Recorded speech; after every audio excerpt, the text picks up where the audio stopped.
Hey everyone, please listen to this important message that Henry has to share. Hello, my mama says bad words. So please make sure to wear your earmuffs for this week's episode.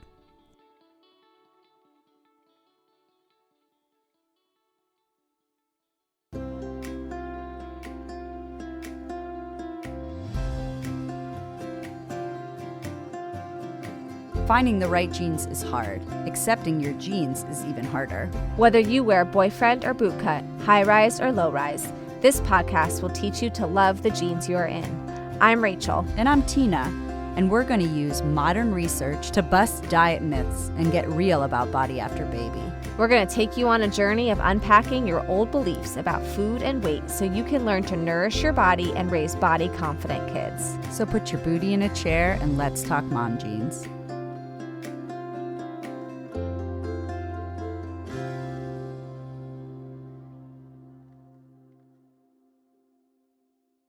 We are in a series called Your Story, where our guests will be sharing the story of healing their relationship with their body. Each person's story is unique to them, and we are humbled by their vulnerability and willingness to join us in this space. As a result, we will not be editing out as many numbers, specific behaviors, or details as we normally would. If anyone's story has details that trigger you due to your healing journey, please press pause and take care of yourself. We hope you enjoyed this week's episode.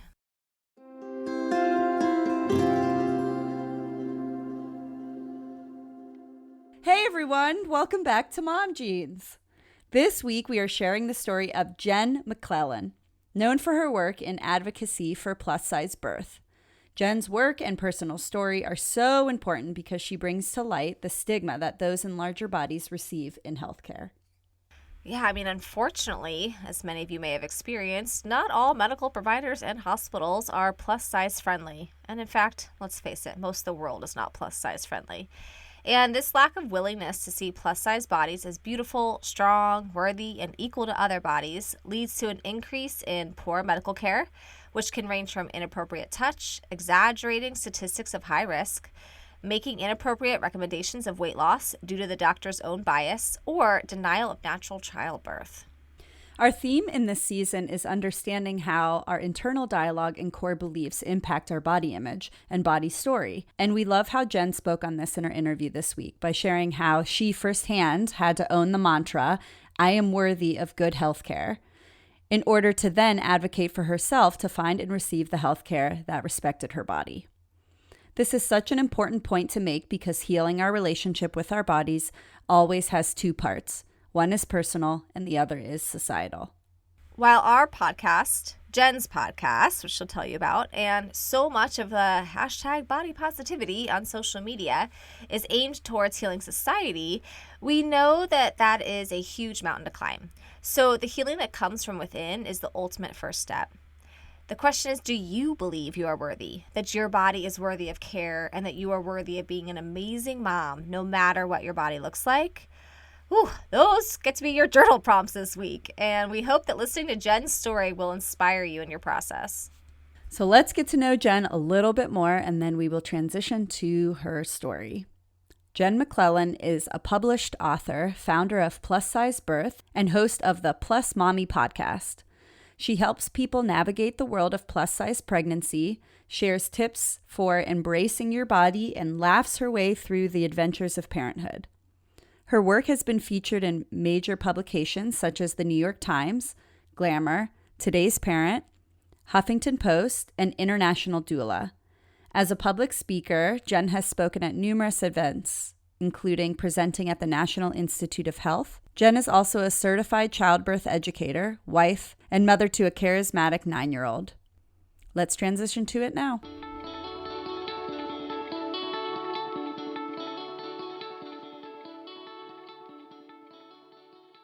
Welcome, Jen. Thank you so much for joining our episode today. Hi, thank you both so much for having me. We are going to start off by putting you on the spot and asking you, what is a fun fact about yourself that nobody knows, or that not very many people that I want to share? Oh my gosh, I am on the spot. Why don't I have coffee yet this morning? There you go. A fun fact. I think I've pushed myself in ways that I never thought I would do. So I did a photo shoot for the 4th trimester Bodies Project in my bra and underwear.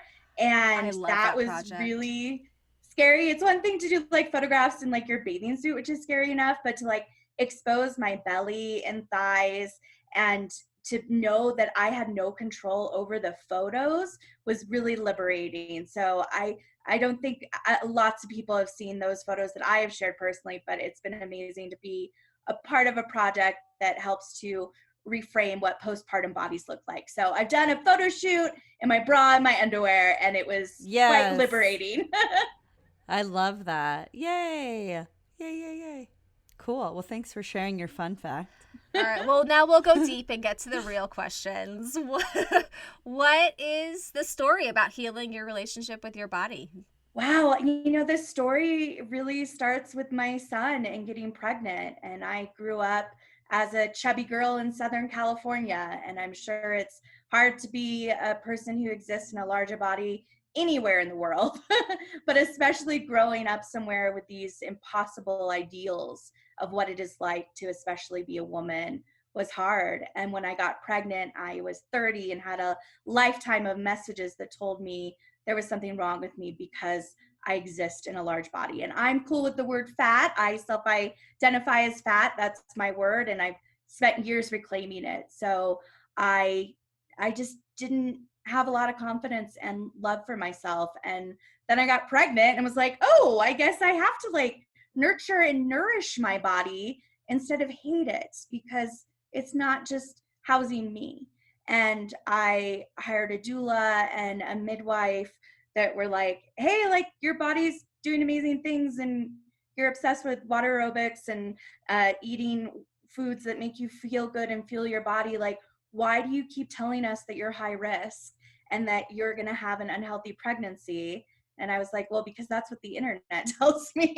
The internet, yes. Yes. And and then I ended up having a completely healthy plus size pregnancy and gave birth on my knees at almost 300 pounds. And it was like, wow, my body's magnificent. Like, why have I spent 30 years hating a body that just gave birth on my knees? Like, yeah, like why did I believe all these messages? Like, I was healthy and then I have this little baby that I'm like, wow, like she's really cute. I did this. I grew this. Like, this is amazing. And so then I started blogging about plus size pregnancy in 2011 and became a certified childbirth educator and just went down this whole journey to not only loving myself and encouraging others, but really around changing the conversation around plus size pregnancy of like, no, you can have healthy outcomes. And even if you don't, you shouldn't be made to feel ashamed of yourself because of your size. Like, it makes no sense to me. Why was there not positive, empowering information when I was pregnant, wanting to be healthy and wanting to access that information? But everything online was doom and gloom. Yeah. That damn internet, man. Right? It's like, and I want to point out that people of all sizes can have different risk factors. This goes back to the core of our podcast, and it's in our name, Mom Genes with a G. It is our genetics, and our genetics is going to make up really what's putting us at risk because of our certain gene makeup. It does not have to do with the size of our bodies. And like you're saying, like, yes, that is full mama bear women empowerment. I gave birth. I pushed this baby out while I'm on my damn knees. Yes. And then I grew I grew a penis in my body. Now you tell me that isn't badass. Yes. So I think it's absolutely amazing. And I hope that mamas and parents listening can like really take that in. And it gave me goosebumps and I teared up a little bit. And maybe that's just hormones. I don't know. No, I mean, and I also, when I talk about my story, I also share that here I was 30. I switched from an OB that was kind of like, we'll wait and see how things go, to this hospital-based midwifery program where the midwife was like, your body is incredible. Like, of course you can have a healthy outcome. And like, I had never been talked to and touched with compassion like that by a healthcare provider in my life. So it was life changing to realize, oh, like people of all sizes should be treated with dignity and respect by the healthcare community. This is a new idea, which is ridiculous. Ridiculous. Yeah. Yeah. But I think it is one of those things that's like, hey, wait, these individuals do exist out there. Sadly, we have to search for them and do a little bit of digging, but there are healthcare providers that are weight inclusive versus weight centric. And it just really is a little bit of digging. We should go to these professionals and feel empowered and respected and nurtured versus shamed, you know, for something that you cannot control. Yeah, that is just you. Yeah, that's a lot of the work that I do right now is like, what is a size friendly care provider and how do you find one? And I think it starts with teaching people that you are worthy of one. Mm-hmm. And that, oh, by the way, we pay like a lot of money for these services. Like, I don't know about you, but I pay $800 a month for medical insurance. And I currently don't have a doctor because I can't find someone that won't just tell me to have weight loss surgery before they even ask me my name. Like, it's terrible right now. Well, it sounds like a huge piece of your story is destigmatizing sizes, health, weight, both internally and externally, like in finding the care, but then also in your internal dialogue. So I'm curious if you could speak to a little bit about how that destigmatization is a big piece of your story. Sure. You know, like I said, you go online still to this day, all these years later, and you're led to believe that you can't have a healthy outcome. When we look at the statistics, the odds are in your favor of having a healthy outcome, especially if you go into pregnancy low risk. And anyone of any size, right, health at every size can be low risk. So that's a lot of what I teach too, is just like, you need to know this going in. So what can we do? Knowing that, yes, if you exist in a larger body, there are some increased risks, absolutely, but we're made to feel like they are astronomical. So I like to look at gestational diabetes, for example. Like if you're plus size and announce that you're pregnant, like you get a random message from your second cousin's best friend that, oh, you will develop gestational diabetes, which is like ridiculous. Like so many heartbreaking stories of like, my mother-in-law told me I would, my doctor told me I would. If we look at the research, we're looking at about a 17% increased risk. Like 17%, that's not 30%, that's not 40, that's not 50, that's not 90. Why are we making people feel this way? So I like to teach flipping the script. And so for me, that's like, oh, like I have like an 83% chance that I'm not going to develop gestational diabetes. Why did no one ever talk to me about it in that manner? Oh, and now I'm looking at these other studies, and if I'm proactive with nutrition and physical activity, you're telling me I can reduce that risk even more? Like, this is how I teach. I travel the country speaking, well, I used to before COVID, speaking to, you know, birth professionals. I've spoken at the National Institutes of Health and worked on a project with them around pregnancy for every body. Like, how do we change this narrative so we empower people to know that they can have healthy outcomes? And then we empower providers to address their personal bias and treat people with evidence-based compassion, not a lot of bias that happens behind closed doors, where women are being told that their vagina is too fat to birth their baby when there is no evidence behind this. We're recording this on video, and I just saw eyes get really wide. So yes. Literally, vaginas are fat, right? I don't even know how that is possible, right? Are there even fat cells there? Is that even like biologically accurate? Your vagina is designed to push babies. No, I mean, I even have a guest post from an OB on my plus size birth website that's like, your vagina cannot get fat. Like, yes, we can. Yeah, there's probably not even fat cells there, right? We can have shoulder dystocia, like where the baby's shoulder kind of gets stuck. There's increased risk for that, and soft tissue dystocia. So there are some things where care providers, well, the baby gets stuck more, but we're looking at like minuscule percentages of increase. And yet we're leaping to, oh, because this happens. But a lot of it has to do with it. We do know statistically that it takes people of size a little bit longer in labor. And care providers are so stuck on the clock that people aren't given extra time. So yes, we see much greater increase in cesarean birth, and there are increased risks which leads to cesarean birth. But there is nothing, no study that proves that a vagina can get so fat. And I'm talking like, when we talk about plus size pregnancy, I think it's important to acknowledge that we're talking about 60% of people in their childbearing years are classified, and I hate the O word, but as overweight or obese. So we're looking at like actually the majority of people. And so why we still allow such stigmatization and shame and harm to be occurring is beyond me. So yeah, and people are told, you know, at under 300 pounds that they have to have a cesarean based only upon their weight on their first prenatal visit. And all these things are happening that are just horrifying to me. And people are like, sure, Jen. And I'm like, wait, I can prove it. Like, I can do one posting on my Facebook page and you'll just read heartbreaking story after story after story. And I can pull up study after study. Like, now we have studies to show that there is a care provider bias against people of size. Like, we have studies and stories. So fight me. Like, come on now, people. Treat people with dignity and compassion. And that's how we accomplish what you guys do on the show, is like, okay, so how do we work through this, and how do we love ourselves, and how do we nourish ourselves so our kids love themselves?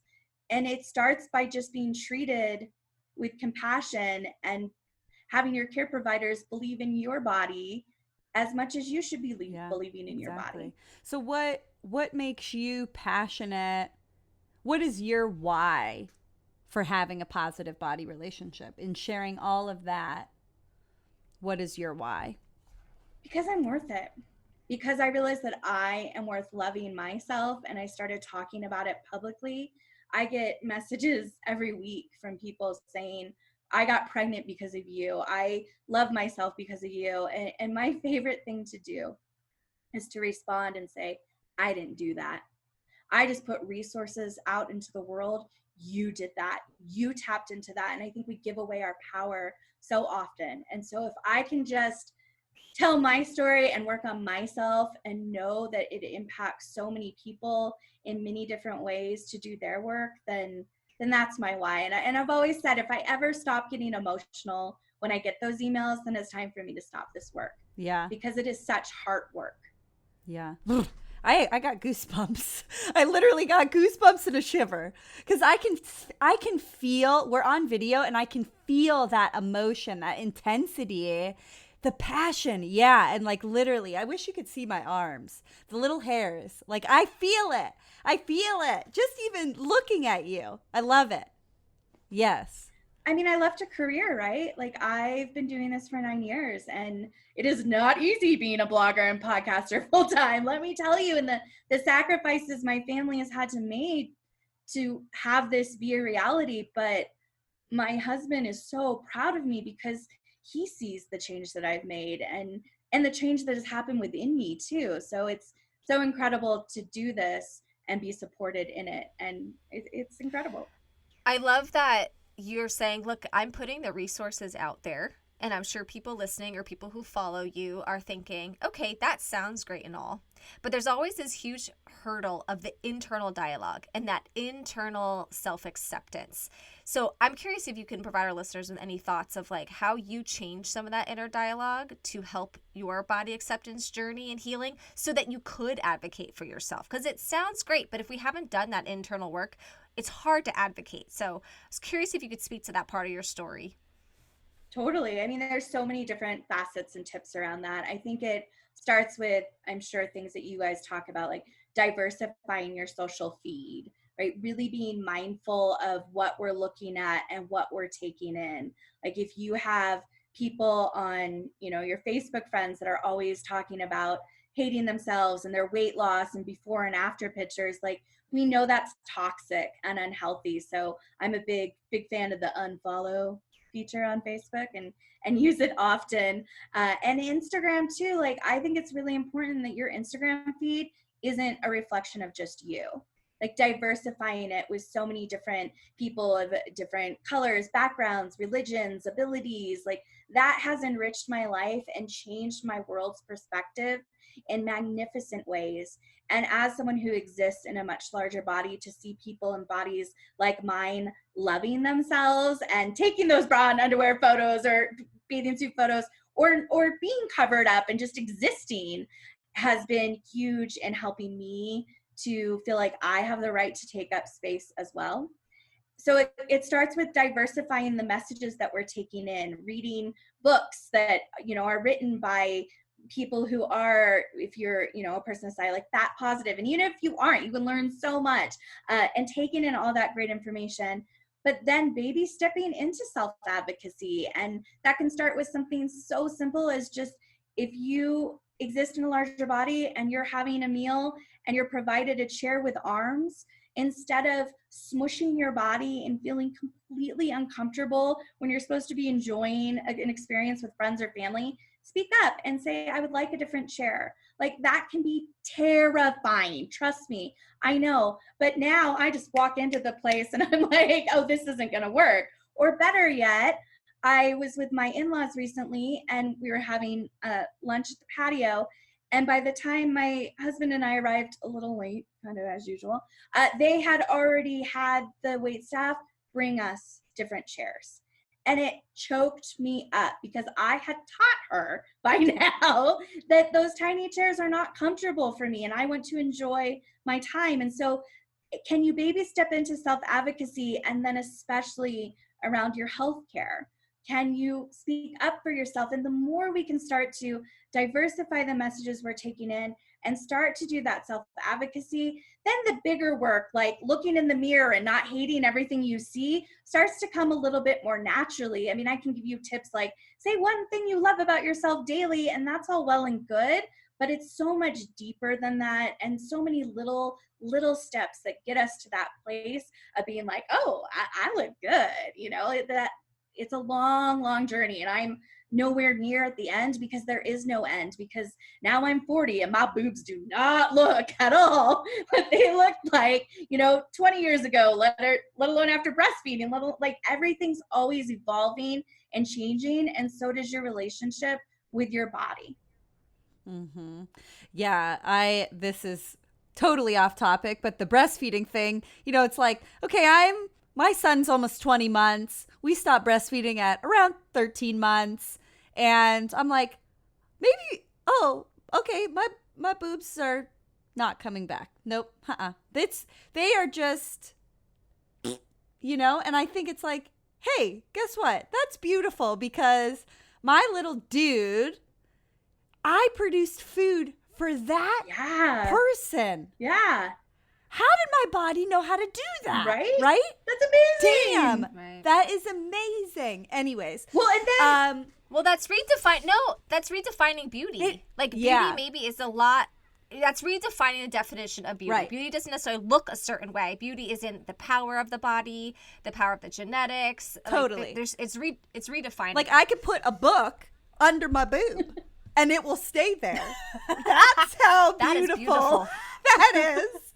And that's because I was able to provide food for my little dude. Like, hey, thanks for that new fun fact skill. I can put a book under my boob.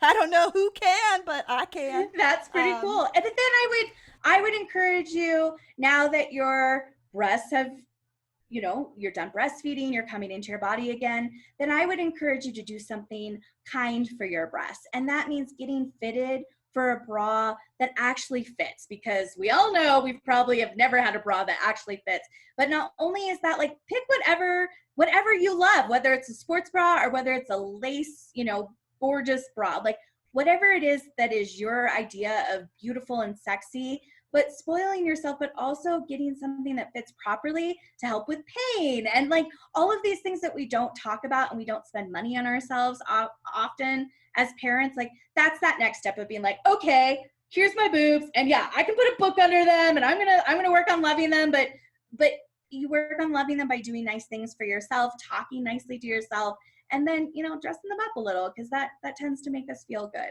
I talk about that when I talk about, like, For me, like I only wear sexy underwear. Like that's just a thing because it just makes me feel good. But how I define sexy might not be how you do. So like I love a little lace and I love black undies and that stuff, but I always say, like, if you love granny panties, then you rock your granny panties. Like, who am I to tell you what that beauty means or sexy means or even just feeling good in your body? But whatever that means, like, get rid of the period panties. Like, just you owe it to yourself to feel good in your body, and that means doing these little things and spending a little bit amount of money on yourself.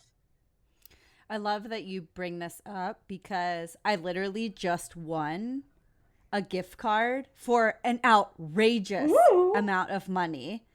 It's crazy.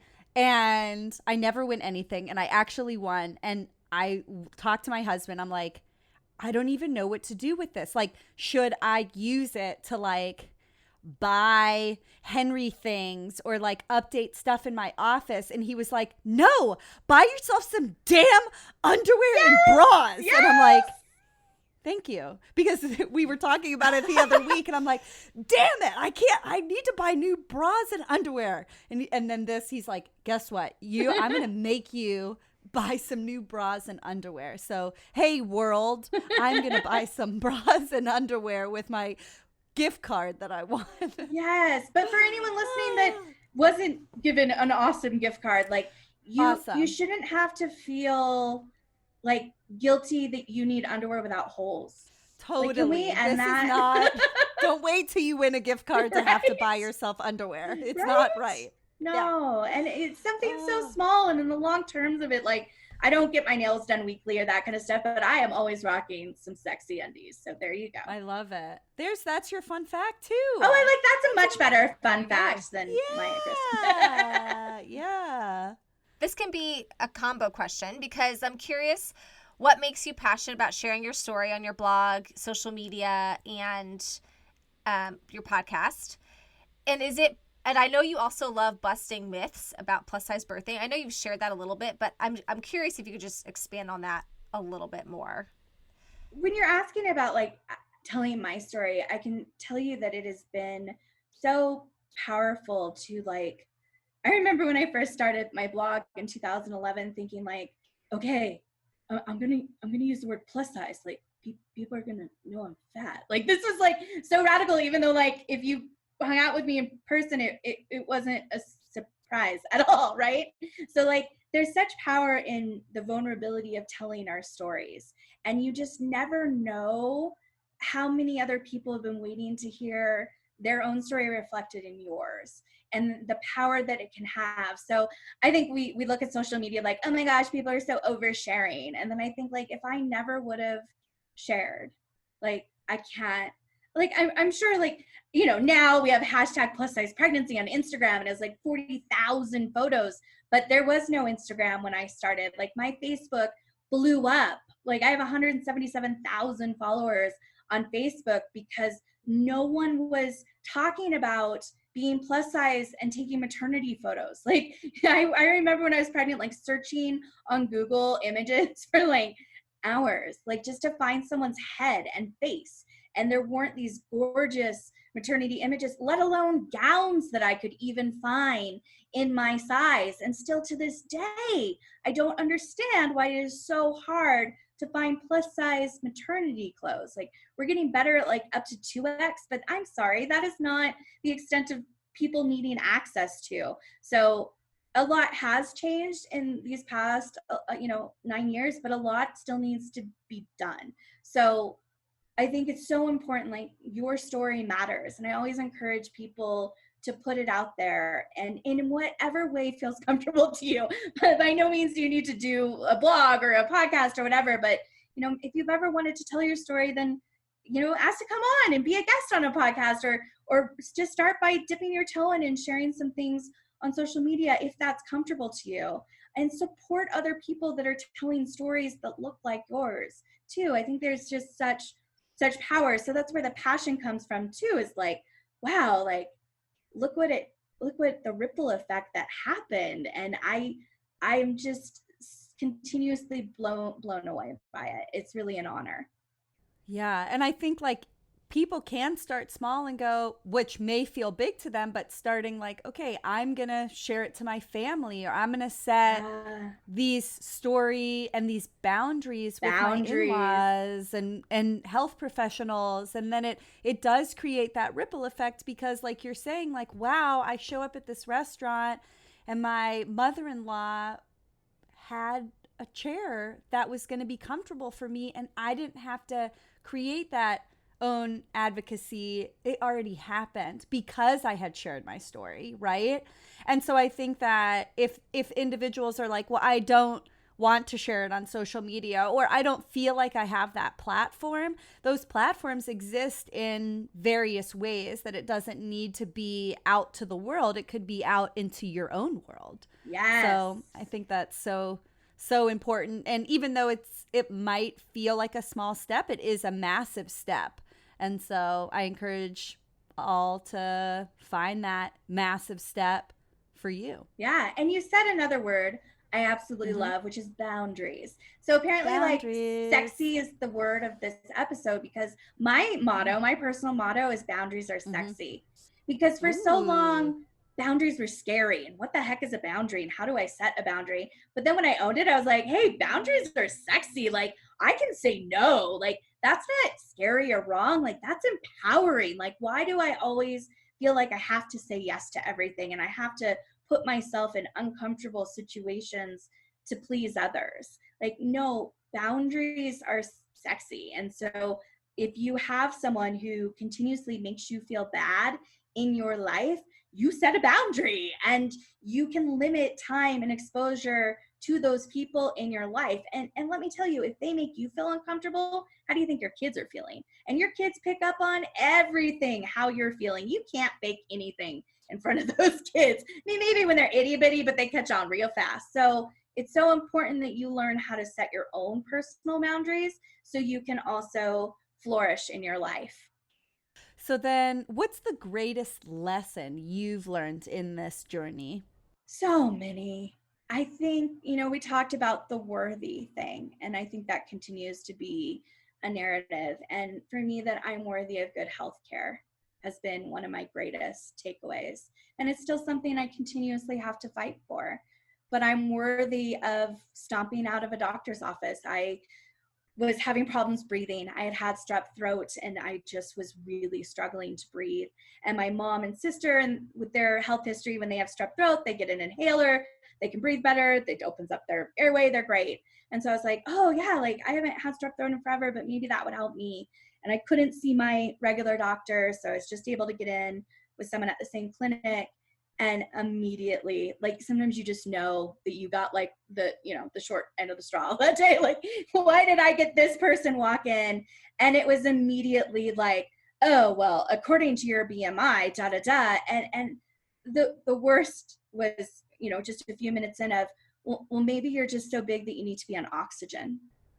And if she had spent, and if she had spent just a little bit of time looking at my chart, she would have seen, and not that I have to prove myself with physical activity, but like, I had just gotten approval to do a 5K. Like, I walking from my car to my home and being out of breath while I exist in a large body was not normal for me. Like, walking even in the lobby of the doctor's office and like struggling to breathe, not normal. And it stripped me of that worth and belief that I deserved good health care. And I was devastated, and I refused to get up from the chair until she would help me. And she got really pissed off at me because we did this breathing test, and she's like, well, yeah, I can see here that your breathing, your lung capacity isn't where it should be, but I'm not going to give you an inhaler because they're a risk. And I was like, what? And then she's like, well, there could be problems with your heart. And she's like, I'd have to give you like an EKG. And so I was like, fine, give me an EKG. And she wasn't expecting that. Like, she was expecting me to just like leave. And meanwhile, I am struggling to breathe. And they gave me an EKG, and it was fine. And she still refused to help me. They gave me the nebulizer and a treatment, and it really did help. So I was like, look, this is helping me to breathe. There's clearly something wrong.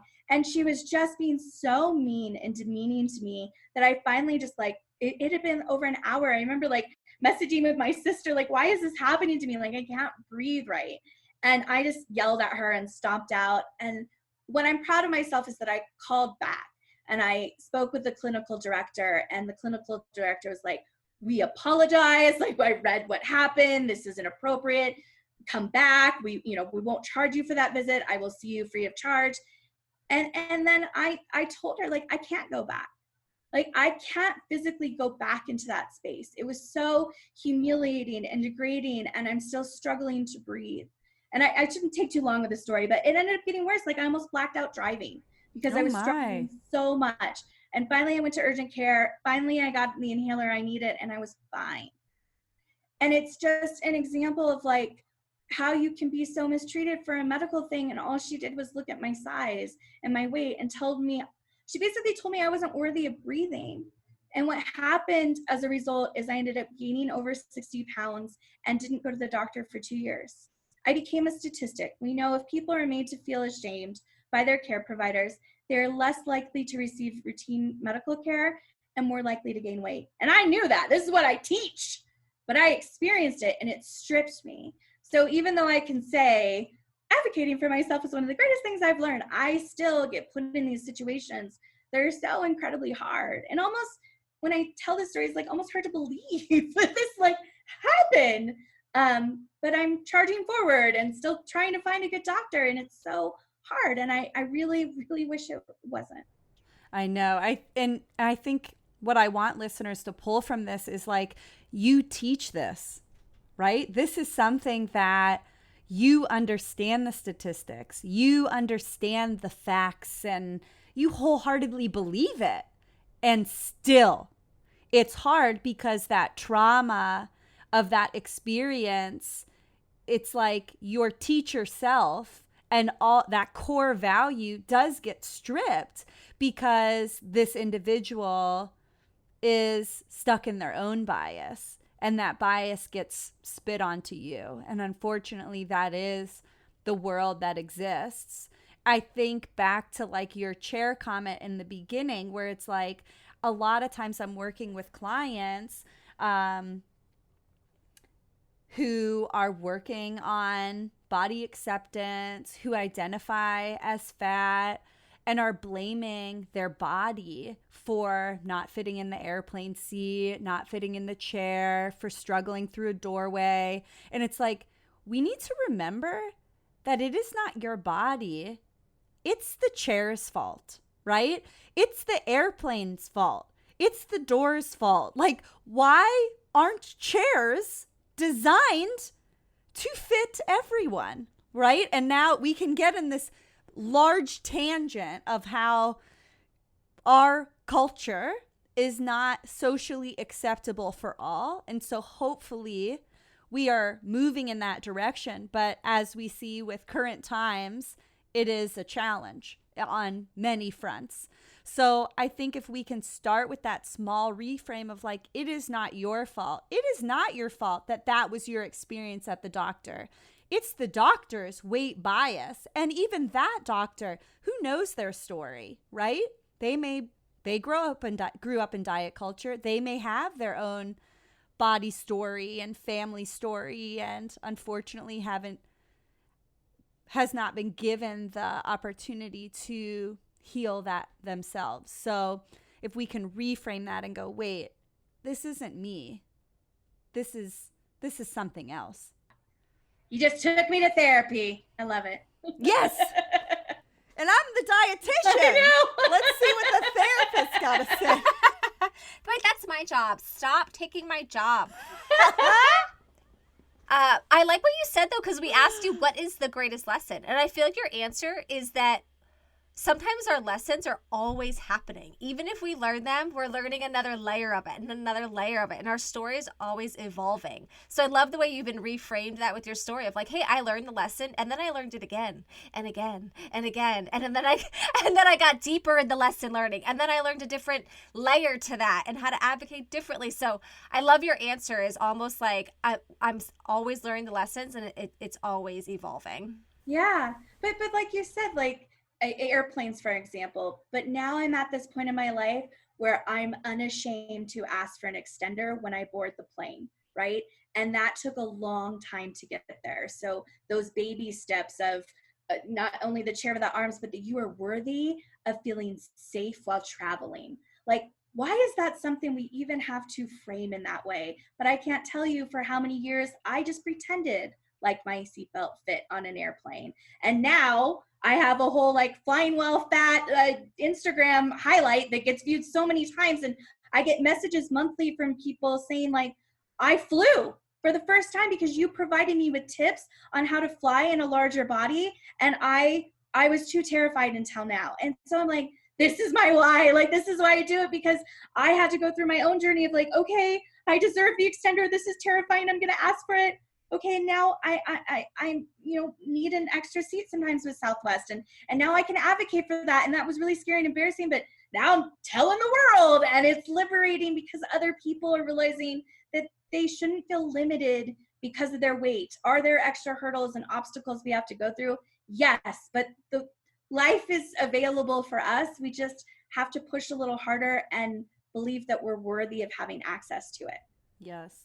So I think that is a great resource, that it's like, okay, you have this highlight, I'm assuming, that is flying while fat on your... It's a whole podcast episode, but I awesome. Yeah, I was actually traveling and was doing stories at the airport of like, okay, this is what it was like to go through TSA, existing in a larger body. I always get pat down regardless of what I'm wearing, and I try on different outfits because, you know, when you have larger body, I like to call it the fat pat. They're like touching my body because it glows on the screen because I conduct more heat. You know, it's just things like that to be like, hey, it's okay if you conduct more heat. That's normal for your body type, but here's how you need to prepare, because sometimes they get up really close to your vagina and you need to be emotionally prepared for that. So just talking about those things that we don't normally talk about is something that I enjoy doing because it helps other people to know, okay, well, now I'm prepared and I can go into this emotionally prepared, or I can choose not to do this thing because I know what I might be walking into. Right. And I think that you did bring up like a good point of like, okay, Southwest does have the option that if you go up to the agent prior to boarding the flight and say, I need another seat because this seat does not fit my body. The seat, again, not my body doesn't fit in the seat. It's the seat doesn't fit my body. Can you please give me a seat? That I believe that if there are seats available, they will reserve 2 seats for you. Is that correct? Yes, but you can also purchase the second seat in advance and then get it refunded. So I have tips around how to do that. PayPal credit has 6 months free, and Southwest will refund you way before that 6 months. So I have a lot of little tips on like, because if you just show up, like flight anxiety alone is bad enough, but wondering whether or not there will be an extra seat is like, you know, so I have tips on how you can kind of get around that without having to spend money out of your own pocket to get that extra seat. So, yeah. Awesome. Do you have any other resources that you feel like would be helpful for listeners? I mean, tons. Like if you are plus size and trying to conceive or pregnant, you know, plussizebirth.com has a wealth of information around how to navigate that in a larger body and postpartum too. Like, where do you find plus size nursing bras? If you think clothes are hard enough to find, wait until you need nursing bras. Like, how do you have access to all these things? I have a whole free guide on how do you connect with a size-friendly care provider around maternity care. I'm developing a list of size-friendly care providers, and it's been so cool to have like OBs now reaching out to me to be listed. I'm like, yes. And like, I'm like, you identify as size-friendly, like, and you're size inclusive, and doulas as well. And then anything beyond that, I talk it. So my kid is like almost about to turn 10. So while plus size birth is my baby forever and ever, and I, you know, the work sadly is not anywhere close to being done on changing how people of size are treated during pregnancy. I like to obviously talk about flying well fat and many other topics too. So I have the Plus Mommy podcast, and the tagline is from bumps to bellies. We talk about it all. So any lifestyle, parenting, lots of birth stories too. And I would love to mention that I have the My Plus Size Pregnancy Guide and audiobook that covers everything you could want to know about being plus size and pregnant. So. Amazing. All right, let's wrap it up with what message do you want to share to our listeners who are navigating this journey of healing their negative body image mentality or their disordered eating habits? What do you want to leave our listeners with? Well, that you're worthy too, obviously. But I think one quick way to break it down is think about all the time and energy we spend on our kids. Like, think about how hard you research that pediatrician, right? Your first pediatrician for that little baby. Like, you're worthy of finding just as wonderful as a doctor for yourself and doing your own research to find that person for you. And when we start to do all the little things that we've talked about during our time together, you need a different chair. If you have a toxic family member that is always talking about dieting or shaming you for the choices you make around your body or your food or your parenting, then set a healthy boundary with that, because the more we take care of ourselves, the stronger parents we can be for our children as well. Well, so I know you did drop some resources. Can you tell our listeners specifically where they can find you, your handle names and podcast names? Yeah. Plus Size Birth for all things plus size pregnancy and trying to conceive, and then Plus Mommy for all the fun stuff. A lot more behind the scenes with Jen over on Plus Mommy on Instagram, and hanging out and tips and just daily life stuff. But that's where you can find me, and I'd love it if you wanted to check out the podcast Plus Mommy podcast. Well, thanks for coming on and sharing your story. We so appreciate it, and yeah, just love having you on. Mm-hmm. Thank you. Thank you guys so much for the work that you do. It's so needed, and I love the show. So Thanks for having me. Of course.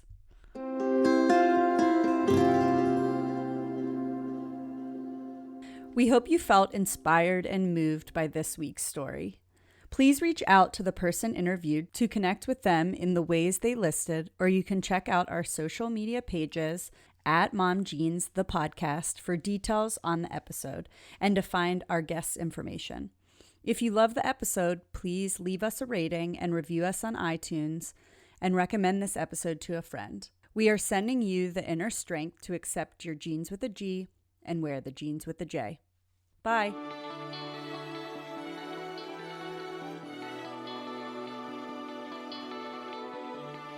This episode of Mom Jeans was produced and edited by Rachel Coleman and Tina LeBoy. Just a reminder, this episode is not a substitute for therapeutic counsel or nutrition advice. Thank you to Jerry DePizzo for the music production. You can find episode information and show notes at www.momjeansthepodcast.com. Follow us on Instagram at Mom Jeans the Podcast, and join the Mom Jeans the Podcast Facebook group to find a community of mamas learning to love their bodies and discussing the episodes. Thank you. Thanks for listening to Mom Jeans. See you next time.